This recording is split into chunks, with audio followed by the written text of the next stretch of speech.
एक सुंदर सी कन्या अनामिका कॉलेज में अपना ग्रेजुएशन पूरा करती है, तभी उसकी मुलाकात एक लड़के राहुल से होती है। राहुल भी बहुत स्मार्ट और माता पिता का आज्ञाकारी बेटा है। दोनों एक दूसरे को पसंद करने लगते हैं। दोनों का ग्रेजुएशन पूरा होता है। राहुल अपने शहर में जॉब करने लगता है और लड़की भी एक अच्छी जॉब कर रही है। दोनों ने निर्णय लिया कि अब माता पिता से शादी की बात करने का वक्त आ गया है, लेकिन परेशानी यह है कि दोनों की कास्ट अलग अलग है। अनामिका ब्राह्मण है और राहुल राजपूत।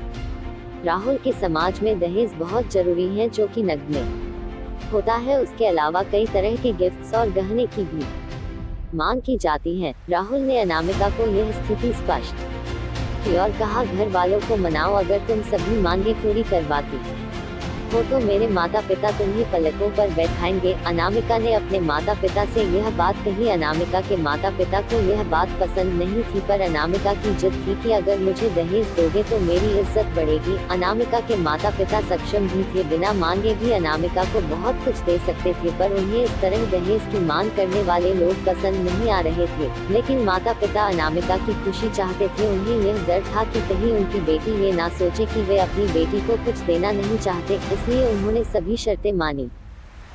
शादी में राहुल को कार, फ्लैट, फर्नीचर के साथ 50 लाख नकद दिए गए। साथ ही अनामिका को गहने भी दिए गए और सभी रिश्तेदारों को गिफ्ट्स और कपड़े भी दिए।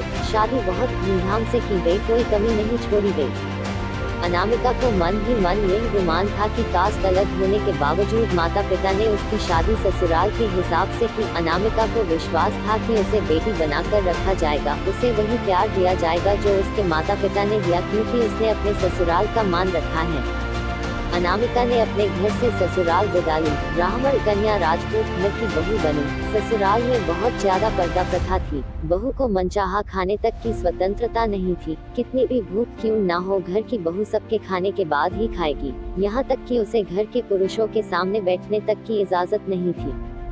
अनामिका ने इस बात पर ऐतराज दिखाया, पर उसकी किसी ने ना सुनी। राहुल ने भी यह बोलकर मुंह फेर लिया कि यह तो परंपरा है। अनामिका को जो गुमान था वो धरा के धरा रह गया। उसे अपने माता पिता की बात याद आई। जब उन्होंने समझाया था तो वह उनसे बहुत लड़ी थी। उसने ससुराल में बात करने का फैसला किया। अनामिका ने अपने सास, ससुर और पति से बात की, लेकिन उन्होंने नहीं सुनी और उसे बहुत बेरहमी से पिटा गया। अनामिका ने कभी ऐसा व्यवहार नहीं देखा था। उसे जिस लाए हुए दहेज पर घमंड था वो चूर चूर हो गया था। अनामिका को माता पिता से बात करने की शर्म महसूस हो रही थी और इसी कश्मकश में एक दिन अनामिका ने अपने आप को खत्म कर दिया। माता पिता को जब यह पता चला तो उन्हें अपनी गलती का एहसास हुआ कि वक्त रहते समझा होता तो बेटी साथ होती। जो लोग दहेज पर बेटे की शादी करते हैं उनकी सोच हर तरह से छोटी होती है। जो बेटे को नीलाम कर सकते हैं वो किसी और की बेटी को कैसे अपनी बेटी बना सकते थे।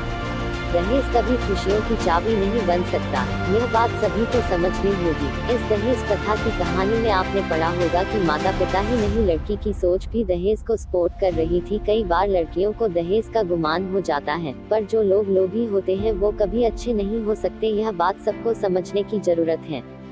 कहानियाँ जीवन में बहुत मायने रखती हैं। कई बार बड़ी से बड़ी डिग्री भी ज्ञान नहीं देती और एक छोटी सी कहानी जीवन बदल देती है। शिक्षाप्रद कहानी को आधार बनाकर अपने बच्चों को जीवन का सच्चा ज्ञान दे।